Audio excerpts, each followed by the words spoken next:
ये कहानी है 2000 वर्ष पुरानी। तब भारत में सबसे शक्तिशाली साम्राज्य मगध था। क्या सिकंदर एक महान विजेता था? ग्रीस के प्रभाव से लिखी गई पश्चिम के इतिहास की किताबों में यही बताया जाता है और पश्चिम जो कहता है दुनिया उसे आंख मूंद कर मान लेती है। मगर ईरानी और चीनी इतिहास के नजरिए से देखा जाए तो ये छवि कुछ अलग ही दिखती है। इतिहास में ये लिखा गया कि सिकंदर ने पोरस को हरा दिया था। यदि सचमुच ऐसा होता तो सिकंदर मगध तक पहुंच जाता और तब भारत का इतिहास कुछ और होता। लेकिन इतिहास लिखने वाले यूनानियों ने सिकंदर की हार को पोरस की हार में बदल दिया। यूनानी इतिहासकारों के झूठ को पकड़ने के लिए ईरानी और चीनी विवरण और भारतीय इतिहास के विवरणों को भी पढ़ा जाना चाहिए। यूनानी इतिहासकारों ने सिकंदर के बारे में झूठ लिखा था। ऐसा करके उन्होंने अपने महान योद्धा और देश के सम्मान को बचा लिया और दुनियाभर में सिकंदर को महान बना दिया। हालांकि आप जानना चाहेंगे कि आखिर युद्ध कैसे, कब, कहां और क्यों हुआ था। ये भी कि आखिर युद्ध में कौन कैसे जीता था। सिकंदर का आक्रमण। सिकंदर अपने पिता की मृत्यु के पश्चात अपने सौतेले व चचेरे भाइयों का कत्ल करने के बाद यूनान के मैसेडोनिया के सिंहासन पर बैठा था। अपनी महत्वाकांक्षा के कारण वह विश्व विजय को निकला। उसकी खास दुश्मनी ईरानियों से थी। सिकंदर ने ईरान के पारसी राजा दारा को पराजित कर दिया और विश्व विजेता कहलाने लगा। यहीं से उसकी भूख बढ़ गई। सिकंदर को ईरानी कृति शाहनामा ने महज एक विदेशी क्रूर राजकुमार माना है, महान नहीं। भारत पर पहला आक्रमण। जब सिकंदर ईरान से आगे बढ़ा तो उसका सामना भारतीय सीमा पर बसे छोटे छोटे राज्यों से हुआ। भारत की सीमा में पहुंचते ही पहाड़ी सीमाओं पर भारत के अपेक्षाकृत छोटे राज्यों अश्वायन एवं अश्वकायन की वीर सेनाओं ने कुनात, स्वात, बुनेर, पेशावर, आजका में सिकंदर की सेनाओं को भयानक टक्कर दी। मस्सागा मत्स्यराज राज्य में तो महिलाएं तक उसके सामने खड़ी हो गईं। पर धूर्त और धोखे से वार करने वाले यवनी यूनानियों ने मत्स्यराज के सामने संधि का नाटक करके उन पर रात में हमला किया और उस राज्य की राजमाता, बच्चों सहित पूरे राज्य को उसने तलवार से काट डाला। यही हाल उसने अन्य छोटे राज्यों में किया। मित्रता संधि की आड़ में अचानक आक्रमण कर कई राजाओं को बंधक बनाया। भोले भाले भारतीय राजा उसकी चाल का शिकार होते रहे। अंत में उसने गांधार तक्षशिला पर हमला किया। पोरस को भिजवाया समर्पण करने का संदेश। गांधार तक्षशिला के राजा आम्भी ने सिकंदर से लड़ने के बजाय उसका भव्य स्वागत किया। आम्भी ने ऐसे इसलिए किया क्योंकि उसी पोरस से शत्रुता थी और दूसरी ओर उसकी सहायता करने वाला कोई नहीं था। गांधार तक्षशिला के राजा आम्भी ने पोरस के खिलाफ सिकंदर की गुप्त रूप से सहायता की। सिकंदर ने पोरस के पास एक संदेश भिजवाया जिसमें उसने पोरस से सिकंदर के समक्ष समर्पण करने की बात लिखी थी। लेकिन पोरस एक महान योद्धा था। उसने सिकंदर की अधीनता अस्वीकार कर दी और युद्ध की तैयारी करना शुरू कर दी। पोरस का साम्राज्य। राजा पोरस का समय 340 ईसा पूर्व से 315 ईसा पूर्व तक का माना जाता है। पुरुवंशी महान सम्राट पोरस का साम्राज्य विशालकाय था। महाराजा पोरस सिंध, पंजाब सहित एक बहुत बड़े भूभाग के स्वामी थे। पोरस का साम्राज्य जेहलम, झेलम और चिनाब नदियों के बीच स्थित था।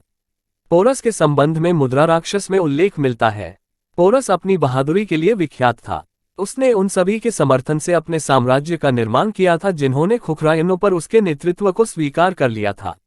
पोरस को भिजवाया समर्पण करने का संदेश। गांधार तक्षशिला के राजा आम्भी ने सिकंदर से लड़ने के बजाय उसका भव्य स्वागत किया।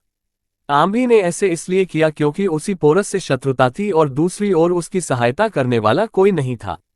गांधार तक्षशिला के राजा आम्भी ने पोरस के खिलाफ सिकंदर की गुप्त रूप से सहायता की।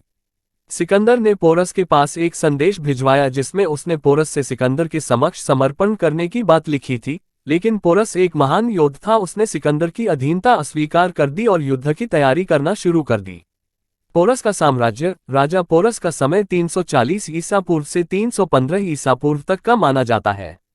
पुरुवंशी महान सम्राट पोरस का साम्राज्य विशालकाय था। महाराजा पोरस सिंध, पंजाब सहित एक बहुत बड़े भूभाग के स्वामी थे। पोरस का साम्राज्य जेहलम, झेलम और चिनाब नदियों के बीच स्थित था। पोरस के संबंध में मुद्रा राक्षस में उल्लेख मिलता है। पोरस अपनी बहादुरी के लिए विख्यात था। उसने उन सभी के समर्थन से अपने साम्राज्य का निर्माण किया था जिन्होंने खुखरायनों पर उसके नेतृत्व को स्वीकार कर लिया था। पोरस को भिजवाया समर्पण करने का संदेश। गांधार तक्षशिला के राजा आम्भी ने सिकंदर से लड़ने के बजाय उसका भव्य स्वागत किया। आम्भी ने ऐसे इसलिए किया क्योंकि उसी पोरस से शत्रुता थी और दूसरी ओर उसकी सहायता करने वाला कोई नहीं था। गांधार तक्षशिला के राजा आम्भी ने पोरस के खिलाफ सिकंदर की गुप्त रूप से सहायता की। सिकंदर ने पोरस के पास एक संदेश भिजवाया जिसमें उसने पोरस से सिकंदर के समक्ष समर्पण करने की बात लिखी थी, लेकिन पोरस एक महान योद्धा था। उसने सिकंदर की अधीनता अस्वीकार कर दी और युद्ध की तैयारी करना शुरू कर दी। पोरस का साम्राज्य, राजा पोरस का समय 340 ईसा पूर्व से 315 ईसा पूर्व तक का माना जाता है। पुरुवंशी महान सम्राट पोरस का साम्राज्य विशालकाय था। महाराजा पोरस सिंध, पंजाब सहित एक बहुत बड़े भूभाग के स्वामी थे। पोरस का साम्राज्य जेहलम, झेलम और चिनाब नदियों के बीच स्थित था। पोरस के संबंध में मुद्रा राक्षस में उल्लेख मिलता है। पोरस अपनी बहादुरी के लिए विख्यात था। उसने उन सभी के समर्थन से अपने साम्राज्य का निर्माण किया था जिन्होंने खुखरायनों पर उसके नेतृत्व को स्वीकार कर लिया था। पोरस को भिजवाया समर्पण करने का संदेश। गांधार तक्षशिला के राजा आम्भी ने सिकंदर से लड़ने के बजाय उसका भव्य स्वागत किया। आम्भी ने ऐसे इसलिए किया क्योंकि उसी पोरस से शत्रुता थी और दूसरी ओर उसकी सहायता करने वाला कोई नहीं था। गांधार तक्षशिला के राजा आम्भी ने पोरस के खिलाफ सिकंदर की गुप्त रूप से सहायता की। सिकंदर ने पोरस के पास एक संदेश भिजवाया जिसमें उसने पोरस से सिकंदर के समक्ष समर्पण करने की बात लिखी थी, लेकिन पोरस एक महान योद्धा था। उसने सिकंदर की अधीनता अस्वीकार कर दी और युद्ध की तैयारी करना शुरू कर दी। पोरस का साम्राज्य, राजा पोरस का समय 340 ईसा पूर्व से 315 ईसा पूर्व तक का माना जाता है। पुरुवंशी महान सम्राट पोरस का साम्राज्य विशालकाय था। महाराजा पोरस सिंध, पंजाब सहित एक बहुत बड़े भूभाग के स्वामी थे। पोरस का साम्राज्य जेहलम, झेलम और चिनाब नदियों के बीच स्थित था। पोरस के संबंध में मुद्रा राक्षस में उल्लेख मिलता है। पोरस अपनी बहादुरी के लिए विख्यात था। उसने उन सभी के समर्थन से अपने साम्राज्य का निर्माण किया था जिन्होंने खुखरायनों पर उसके नेतृत्व को स्वीकार कर लिया था। जब सिकंदर हिंदुस्तान आया और जेहलम, झेलम के समीप पोरस के साथ उसका संघर्ष हुआ, तब पोरस को खुखरायनों का भरपूर समर्थन मिला था। इस तरह पोरस, जो स्वयं सभरवाल उपजाति का था और खुखरान जाति समूह का एक हिस्सा था, उनका शक्तिशाली नेता बन गया। IP Anand Thapar, a crusader's century in pursuit of ethical values के W प्रकाशन से प्रकाशित। सिंधु और झेलम को पार किए बगैर पोरस के राज्य में पैर रखना मुश्किल था।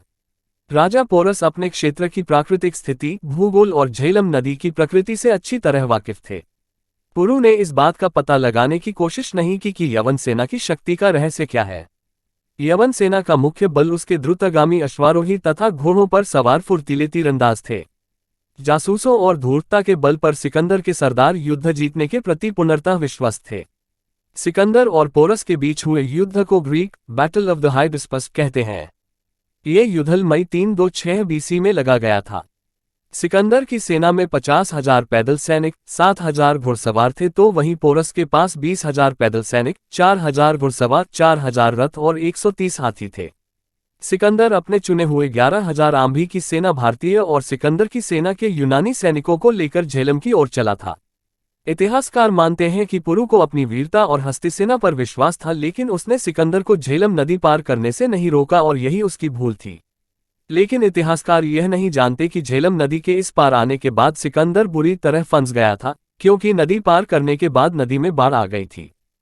इस युद्ध को बैटल ऑफ द हाइडेस्पर्स नाम से जाना जाता। इतिहास में मिले आंकड़ों के मुताबिक सिकंदर की सेना में 50,000 से भी अधिक सैनिक थे, जबकि पोरस के सैनिकों की संख्या 20,000 के करीब थी। पोरस ने सिकंदर की सेना के सामने अपनी सेना के हाथी खड़े कर दिए, जिससे सिकंदर भी दंग थे। साल 1941 सिकंदर और पोरस को लेकर भारत में ब्रिटिश शासनकाल में फिल्म सिकंदर बनी थी।